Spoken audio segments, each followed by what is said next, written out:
అండి, అందరూ ఎలా ఉన్నారు? బాగున్నారా? మీకు ఈ శారీ గుర్తుందా? ఆల్రెడీ శారీ మీద ఒక వీడియో అయితే షేర్ చేశాను. మీరు ఎవరైనా చూడకపోతే కింద ట్యాగ్ చేస్తే చూడండి. దానికి కూడా మంచి వ్యూస్, లైక్స్ వచ్చినాయి అనమాట. సగం పూర్తి ఈ డ్రెస్ ని పూర్తిగా పూర్తి చేద్దామని అయితే ఇవాళ ముహూర్తం అయితే పెట్టేశాను. హ్యాండ్స్ కి అయితే కొత్తగా ఇట్లా స్మోక్ స్టైల్ అయితే డిజైన్ చేశాను. ఆల్రెడీ ఇట్లా అటాచ్ చేసిన డ్రెస్ కి ఎక్కడెక్కడ ప్యాచెస్ లాగా ఈ ఫ్లవర్స్ అతికిస్తే బాగుంటది అని అయితే ముందే చూసుకుంటున్నాను అనమాట. దానికంటే ముందు ఇప్పదీసిన కుట్లు అక్కడక్కడ కనిపిస్తున్నాయి. అన్ని కవర్ చేయడానికి అయితే కొన్ని చోట్ల ఫ్లవర్స్ అతికిచ్చాను. శారీలోనే చున్నీ కూడా తీసుకున్నాం కదా, లేస్ మొత్తం చున్నీకి అయితే హైలైట్ అవ్వడానికి అయితే స్టిచ్ చేశాను అనమాట.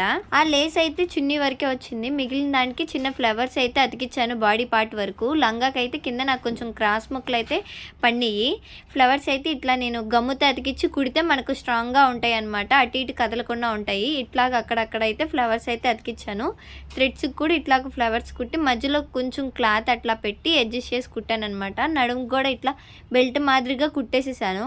ఈ బెల్ట్ మనం విడిగా కూడా స్టిచ్ చేసుకోవచ్చు, కానీ మా పాప ఎక్కడంటే అక్కడ పడేస్తుందని దీనికే కుట్టేసేసాను అనమాట. మధ్యలో అటు ఇటు కొద్దిగా గ్యాప్ ఇచ్చి బ్యాక్ సైడ్ అయితే ఇట్లా డిజైన్ చేశాను. ఎక్కువ ఫ్లవర్స్ అయితే మిగలేదు. చూడడానికి ఎంత బాగుంది కదా, వేసుకుంటే ఇంకెంత బాగుందో చూడాలనుకుంటున్నారా? అప్పుడేనా? దానికోసం అయితే మంచి రీల్ రెడీగా ఉంది. నేను తొందరలో పోస్ట్ చేస్తా. Thanks for watching. By to all.